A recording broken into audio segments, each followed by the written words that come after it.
Você já se viu em dificuldades financeiras? Contas aumentando, dívidas se acumulando e seu saldo bancário não está dando conta? Alguns de vocês podem não entender completamente como é isso, mas para aqueles que já passaram por isso, você conhece a sensação avassaladora de desespero. É como se você estivesse sendo puxado para baixo, afundando em um redemoinho implacável, lutando para manter sua cabeça acima da água. Agora, imagine esse sentimento, mas ampliado. Imagine que o desespero não é mais um momento passageiro, ele se torna permanente. Não há escapatória. Você não pode pagar por comida, seu abrigo está fora de alcance e as autoridades tiram à força o teto sobre sua cabeça. Você fica com nada além de algumas latas escassas de comida, que você estica diluindo com água. As ruas são frias, úmidas e escuras. O fogo, algo tão básico quanto o calor, é uma memória distante, e a eletricidade há muito tempo é um luxo do passado. Essa é a visão assustadora que testemunhei no meio da minha experiência de quase morte, uma visão de colapso econômico total. A hiperinflação dizimou qualquer valor que o dinheiro já teve. Suas economias, seus investimentos, eles não significam nada. Mas a primeira coisa que me atingiu não foi apenas o caos financeiro, foi o desastre imediato e avassalador. Não foi uma crise lenta, foi uma erupção. Ela atingiu com a intensidade de uma represa estourando, inundando tudo em seu caminho. Eu me vi parado no centro de uma cidade extensa, e ao meu redor havia telas enormes e brilhantes. Elas estavam por toda parte, em prédios, piscando em outdoors, até mesmo suspensas no ar, aparentemente parte da própria atmosfera. Todas elas compartilhavam a mesma mensagem assustadora, números vermelhos despencando, setas apontando para baixo, manchetes urgentes gritando sobre mercados em colapso, criptomoedas evaporando e um sistema monetário global paralisado. Contas em todo o mundo foram congeladas. Nas ruas, o pânico era palpável. As pessoas corriam sem rumo, seus rostos sem cor, seus olhos arregalados de medo. Alguns agarraram desesperadamente seus telefones, deslizando freneticamente em telas congeladas, enquanto outros batiam nas portas grossas e trancadas dos bancos, gritando por aquilo que não podiam mais acessar. "Dê-me meu dinheiro!" Um homem gritou, seu punho batendo no vidro, mas os bancos estavam vazios. As telas, antes brilhantes com promessas de oportunidade, agora estavam escuras e silenciosas. As pessoas? Perdidas na onda de devastação. E então, no meio dessa loucura, vi uma mulher chamada Catherine, segurando seu filho soluçando. Suas mãos tremiam enquanto ela olhava, desesperadamente, para sua carteira digital, uma carteira que antes continha seu futuro, agora um buraco negro de nada. "Acabou tudo", ela sussurrou, sua voz embargada pelo peso do desespero. Para onde quer que eu olhasse, o pânico era o mesmo. Aqueles que antes confiavam em seus investimentos, suas economias, seus sistemas supostamente invioláveis, agora estavam impotentes e vulneráveis. De repente, acima da turbulência, ouvi um zumbido baixo e mecânico. Olhei para cima e vi drones pairando no alto. Seus corpos metálicos e elegantes exibiam logotipos corporativos que reconheci imediatamente: Google, Amazon, Tesla. Esses não eram os drones de entrega do futuro que nos haviam prometido. Não, esses drones não estavam ali para trazer pacotes, eles estavam escaneando as pessoas abaixo. Um silêncio abafado caiu sobre a multidão enquanto raios de luz varriam as ruas. As pessoas instintivamente cobriam seus pulsos ou suas testas, onde marcas tênues e brilhantes pulsavam sob sua pele. Os drones não estavam simplesmente observando, eles estavam julgando. Para aqueles sem a marca?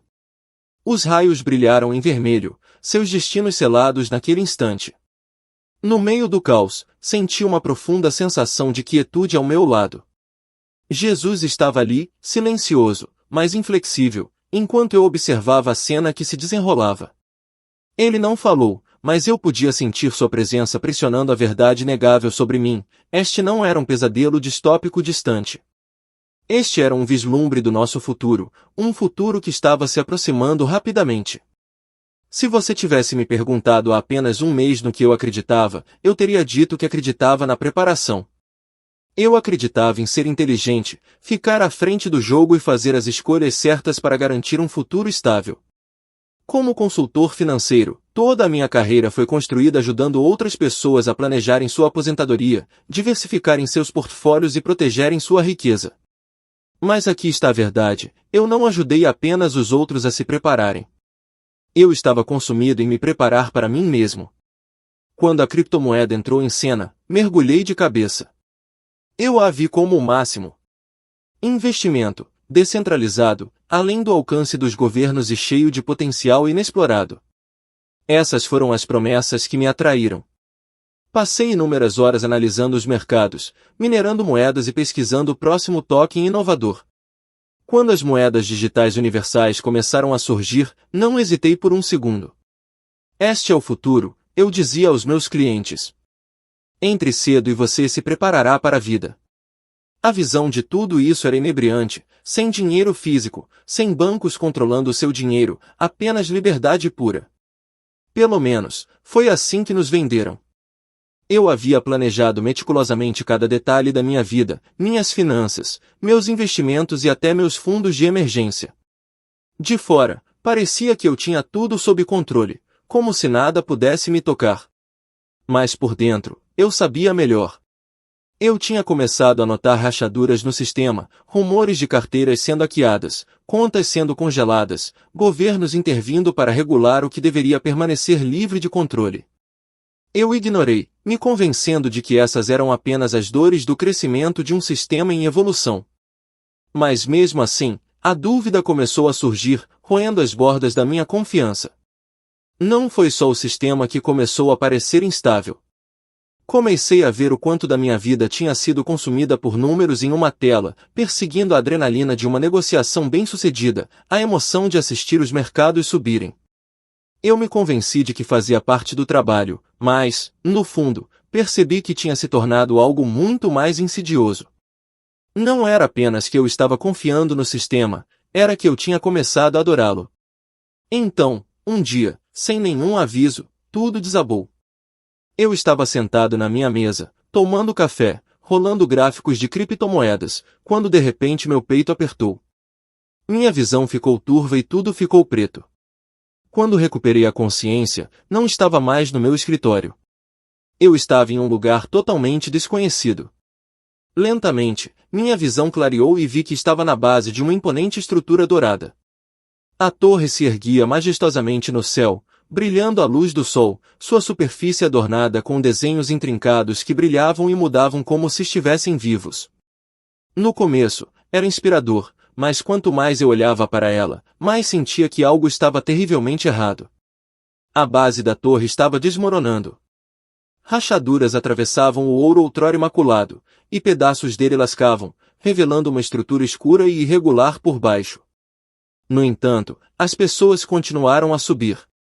Observei homens e mulheres subindo freneticamente a torre dourada, suas mãos agarrando as bordas com desespero, seus rostos contorcidos de medo e determinação. Eles não estavam escalando com cuidado, eles estavam arranhando seu caminho para cima, pisando uns nos outros, puxando outros para baixo apenas para chegar um pouco mais alto. Quanto mais eles subiam, mais instável a torre se tornava. Quando olhei mais de perto, percebi que os desenhos na torre não eram apenas padrões decorativos.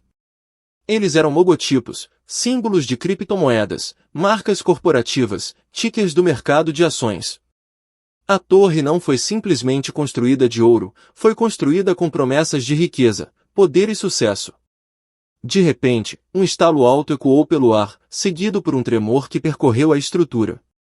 Os alpinistas congelaram de terror, olhando para a base em ruínas abaixo deles. Mas em vez de descer, eles desesperadamente escalaram mais alto, como se chegar ao topo de alguma forma os salvasse. Outro estalo soou, mais alto dessa vez, e em um instante, a torre inteira desabou. Eu assisti com horror enquanto os alpinistas mergulhavam no chão, seus gritos engolidos pela poeira e pelos destroços. Quando a poeira baixou, me virei para ver Jesus parado ao meu lado, sua expressão calma, mas triste. Ele não disse uma palavra, mas sua presença falou muito. Eu podia sentir o peso de sua mensagem, clara e inegável. Isso é o que acontece quando você constrói sua vida em coisas que não podem durar. A torre havia prometido tudo: liberdade, segurança, sucesso, mas no final, não entregou nada além de ruína. Parado em meio aos destroços, não pude deixar de me ver naqueles alpinistas. Eu construí minha vida nas mesmas promessas, confiando na riqueza, na tecnologia e no fascínio do progresso para me proteger, para me dar significado.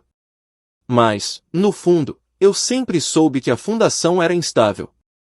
E agora, aqui estava eu, parado nas ruínas, finalmente percebendo quão frágil tudo realmente era. A Torre Dourada estava em pedaços, sua beleza reduzida a pó, e conforme a cena mudava ao meu redor, eu me vi em um lugar totalmente novo. Agora eu estava parado no meio de uma vasta extensão escura, cercado por fios brilhantes que se estendiam em todas as direções. Eles formavam uma teia enorme, pulsando com luz, conectando tudo ao meu redor. A princípio, parecia hipnotizante, delicado, intrincado e vivo. Mas quanto mais eu olhava, mais percebia o quão frágil era. Os fios tremeluziam e brilhavam, como se pudessem desaparecer a qualquer momento. Enquanto eu observava, o propósito desses fios ficou mais claro. Cada um representava uma conexão dentro da rede digital global, moedas, sistemas bancários, economias. A web era a base de tudo. Mas, apesar de seu vasto alcance e complexidade, parecia que poderia ruir a qualquer momento. Foi construída sobre as mesmas ilusões de permanência, e eu sabia que, como a Torre Dourada, ela também poderia ruir em um instante. Mais fácil, mais eficiente e mais conectado. Essas eram as promessas que a tecnologia nos fazia. Mas enquanto eu estava naquela sala, cercado pelos rostos vazios de indivíduos acorrentados a seus dispositivos, percebi o preço que havíamos pago por essa ilusão de conveniência. O sistema que deveria nos libertar, em vez disso, nos prendeu em uma teia de dependência. Cada zumbido da máquina central ecoava como um lembrete de quão longe havíamos nos afastado da verdadeira liberdade. As pessoas na sala, seus corpos rígidos e controlados, haviam se tornado escravas da própria tecnologia que antes acreditavam que as fortaleceria. As pulseiras em seus pulsos, os chips embutidos em suas peles, o zumbido constante da máquina, tudo fazia parte de um plano maior para prendê-los, para impedi-los de questionar o sistema que agora governava todos os aspectos de suas vidas. As telas nas paredes piscavam, exibindo slogans vazios: liberdade é conveniência, um sistema, uma solução, vida perfeita para todos. A repetição dessas promessas vazias me deixava doente. Porque ecoavam as mesmas mentiras que nos foram vendidas no mundo que construímos, um mundo onde acreditávamos que a tecnologia poderia resolver todos os nossos problemas, onde pensávamos que poderíamos criar algo eterno a partir do que era passageiro. Virei-me para Jesus, desesperada por alguma explicação, por segurança, mas ele apenas olhou para mim com um olhar triste. Seu silêncio falou mais alto do que as palavras jamais poderiam. O mundo em que eu confiava, o sistema que eu adorava, não era diferente da torre em ruínas que eu tinha visto antes. Foi construído sobre falsas promessas, fundações frágeis e uma crença de que o que era temporário poderia, de alguma forma, durar para sempre. À medida que o peso dessa percepção começou a se acomodar dentro de mim, a visão mudou mais uma vez. A sala estéril se dissolveu, e eu me vi em meio às ruínas de uma cidade outrora grandiosa. As ruas estavam desoladas, os prédios quebrados e abandonados, o ar denso de poeira. Era um lugar que antes era vibrante de vida, mas agora estava em ruínas, muito parecido com o sistema em que eu depositava minha fé. De algum lugar distante, ouvi uma voz chamando, uma voz que atravessava o silêncio das ruínas. Era uma voz de esperança, me chamando para algo maior, algo além da destruição e decadência, além dos destroços do que havíamos construído. Eu sabia, no fundo da minha alma, que essa era a voz que eu estava perdendo o tempo todo, a voz da verdade, a voz de uma fundação que nunca desmoronaria, uma promessa que era eterna. Enquanto caminhava em direção ao som daquela voz, senti uma profunda sensação de paz me invadir. Pela primeira vez em muito tempo, me senti verdadeiramente livre, não por causa da tecnologia, não por causa dos sistemas em que confiava, mas porque finalmente havia me livrado da ilusão e abraçado algo real, algo inabalável.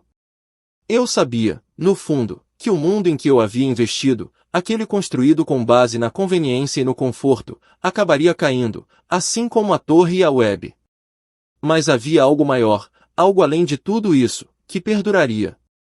E essa era a esperança que eu levaria comigo daquele momento em diante. Eu tinha passado tanto tempo enredado em sistemas que prometiam segurança e conforto, enquanto negligenciava as verdades mais profundas que importavam. Eu estava tão enredado quanto as pessoas naquela sala estéril ou aquelas presas na teia de falsas promessas. Eu estava distraído, consumido pela busca de sucesso, conforto e conveniência, enquanto as coisas que realmente importavam, fé, comunidade, amor, foram deixadas para trás. O reflexo que vi no vidro era o de um homem que viveu para confortos passageiros, mas, no fundo, sentia a agitação de algo mais. Um profundo anseio, um desejo de me libertar dos sistemas que me mantinham cativo, de abraçar uma vida que fosse rica não em posses, mas em propósito. O olhar tranquilo de Jesus era a única resposta de que eu precisava. Sua presença não era de condenação, mas de profundo entendimento. A mensagem era cristalina, a vida que eu estava vivendo não era aquela para a qual ele me chamou. Não era tarde demais, mas eu tinha que fazer uma escolha. A vida de riqueza, poder e conforto não passava de uma ilusão, uma construção temporária que nunca poderia trazer paz ou realização verdadeiras. Somente uma vida de fé, generosidade e amor poderia oferecer a paz duradoura e a realização que eu estava procurando o tempo todo.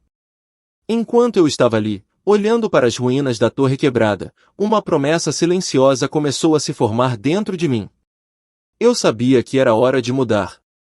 Eu não me permitiria mais ser cúmplice dos sistemas que me desviaram da verdade.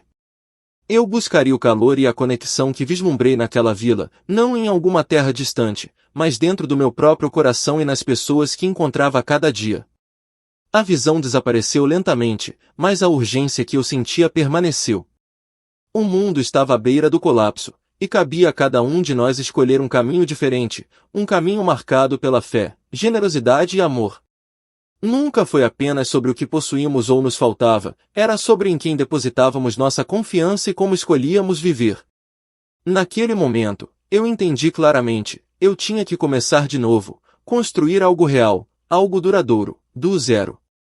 À medida que a cidade ao meu redor se dissolvia na escuridão e a luz da verdade preenchia o espaço, uma paz profunda tomou conta de mim, uma paz desconhecida, mas profundamente reconfortante. O peso que antes me sobrecarregava desapareceu. Pela primeira vez no que pareceu uma eternidade, eu me senti verdadeiramente livre. E essa liberdade, percebi, não era a liberdade passageira prometida pelos sistemas ou tecnologias do mundo. Era o tipo de liberdade encontrada em confiar em algo eterno, algo inabalável, algo além do alcance dos sistemas mundanos. E então, assim, acordei. A mensagem da visão permaneceu em meu coração, seu chamado me guiando em direção a um novo começo. O ponto não era transmitir perfeitamente a mensagem ou criar a resposta perfeita, era vivê-la. A visão não era para ser uma lição teológica elaborada ou um sermão impecável. Era um vislumbre de um modo de vida diferente, um enraizado na simplicidade, no amor e na fé. E esse é o tipo de vida que eu queria modelar, não apenas pregar. Dei pequenos passos. Fiz um esforço para estar presente com as pessoas ao meu redor, para ouvir quando alguém precisa falar, para oferecer ajuda quando vejo que é necessário e para resistir à tentação de deixar a busca pelo sucesso ou pela riqueza me distrair dos momentos simples e significativos. Não é glamouroso, mas é real. E pela primeira vez em muito tempo, sinto que estou vivendo com propósito. Às vezes, ainda me pego pensando nos sistemas antigos, o mundo acelerado e de alta tecnologia em que vivi. É difícil escapar completamente da atração da conveniência, do conforto da segurança material. Mas cada vez que me lembro do calor da vila, dos rostos pacíficos das pessoas que vivem com fé e amor, lembro-me do que realmente importa.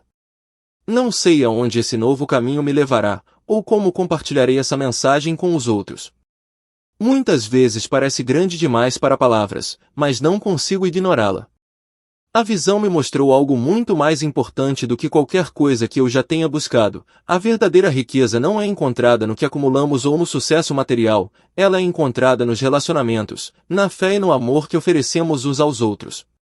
A verdadeira riqueza está em escolher a generosidade em vez do egoísmo, a comunidade em vez do isolamento e colocar a confiança em Deus acima das promessas passageiras deste mundo. Então, continuo avançando, um passo de cada vez. A cada dia que passa, tento viver um pouco mais como as pessoas da vila, simples, humilde, fiel. Espero que, ao fazer isso, a mensagem crie raízes em meu próprio coração e comece a ressoar com aqueles ao meu redor. Porque a visão não era apenas para mim, era um chamado à ação para todos nós. Um lembrete de que, no final, não são os sistemas que construímos ou a riqueza que acumulamos que perdurarão. É o amor que damos, a fé a qual nos apegamos e as comunidades que construímos.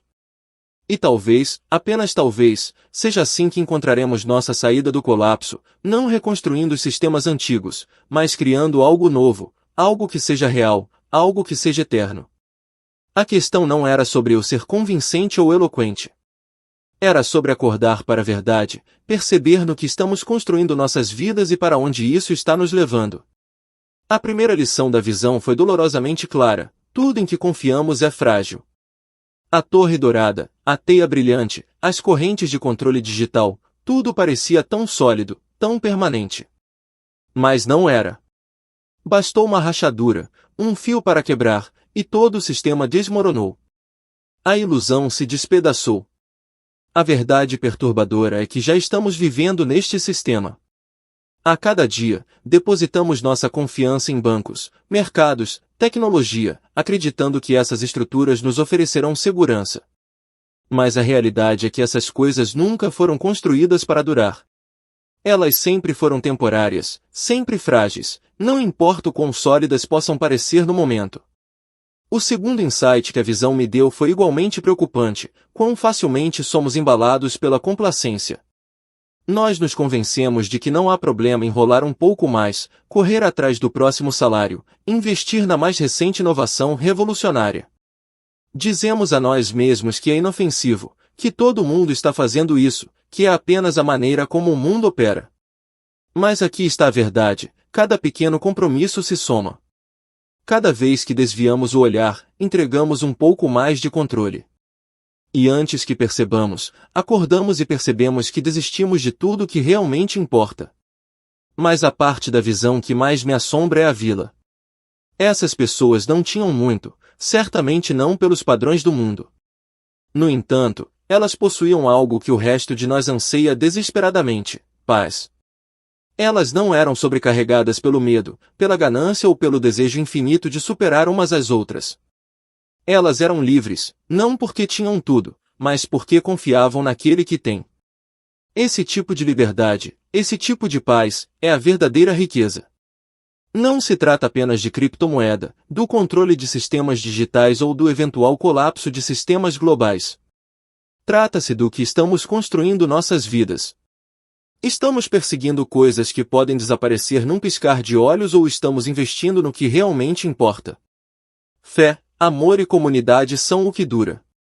Esses são os tesouros que têm verdadeiro valor. A resposta não é rejeitar a vida moderna ou fugir da era digital, por mais tentador que isso possa parecer. É viver de mãos abertas, confiar em Deus em vez dos sistemas frágeis que criamos para nós mesmos. É abrir mão da nossa dependência de coisas que acabarão nos decepcionando.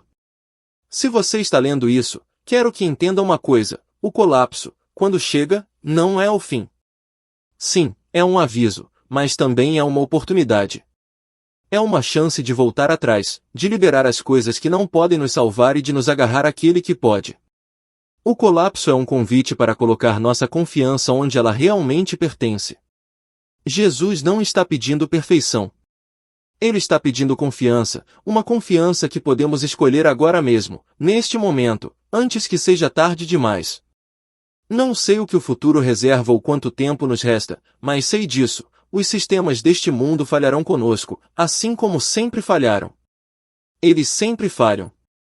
Mas o reino de Deus, esse é eterno. E minha oração é que todos nós encontremos a força para permanecermos firmes, para deixar de lado o medo e viver por algo que dure mais que tudo. Porque quando o colapso vier, e ele virá, não será a riqueza, o poder ou a tecnologia que nos salvará. Será a fé.